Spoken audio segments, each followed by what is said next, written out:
Участники Кубка России по дзюдо, а это более 220 отобравшихся спортсменов из 48 регионов страны, сошлись на нескольких татами в Тюмени. Нашему земляку Исламу Султыгову предстояло одолеть 5 соперников весовой категории до 60 килограммов. Схватка за схваткой 18-летний воспитанник Назрановской школы дзюдо доказал, противопоставить что-либо ему оппонентам не удастся. Султыгов Ислам из Ингушетии на татами. Коуч Игари, прекрасный коуч Игари, спортсмен Султыгов Ислам из Ингушетии. Одержав победу в 4 схватках, Ислам Султыгов выходит на татами против тюменца Сергея Богословских, который, к слову, находится в сборной России по дзюдо и является прошлогодним победителем Кубка. Исход боя: победа Ислама приемом в Азарии. Смотрите, как все поменялось, буквально за несколько секунд до конца. Переподсек, красиво, но на бок, падение не на... Вот тут точно бок и на локоть. Оценку не найдут. Хороший захват он взял. Сориентировался Ислам. Сам переходит в атаку. Время идет ему на руку.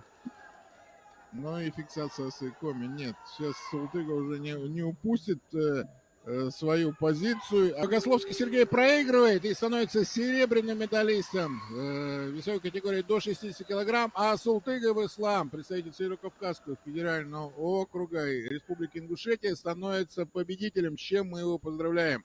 Чемпион Кубка России. Чтобы завоевать золотую медаль на одном из престижнейших турниров, в свои 18 лет нужно иметь в арсенале что-то большее, чем технические данные, а именно целеустремленность, упорство и бескомпромиссность на пути к победе. Ранее из-за травмы врачи запретили ему выступать на чемпионате России, который проходил в Сочи, а восстановившись, Ислам восполнил пробел уже на Кубке России. Это был отборочный этап на сборную Россию.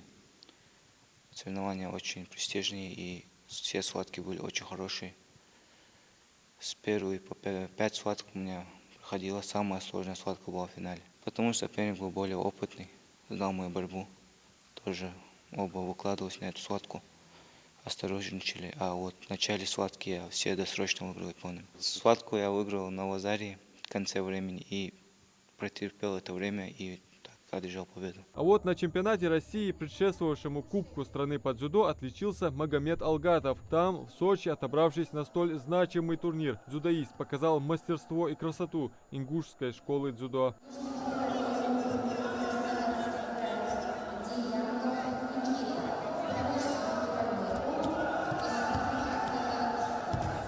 В его копилке спортивных достижений огромное количество побед, но это только начало пути по сравнению с планами Магомета. Отбор Грозный хороший, чек цез Динамо, схаяка, что чек вак это хорошим первенство России.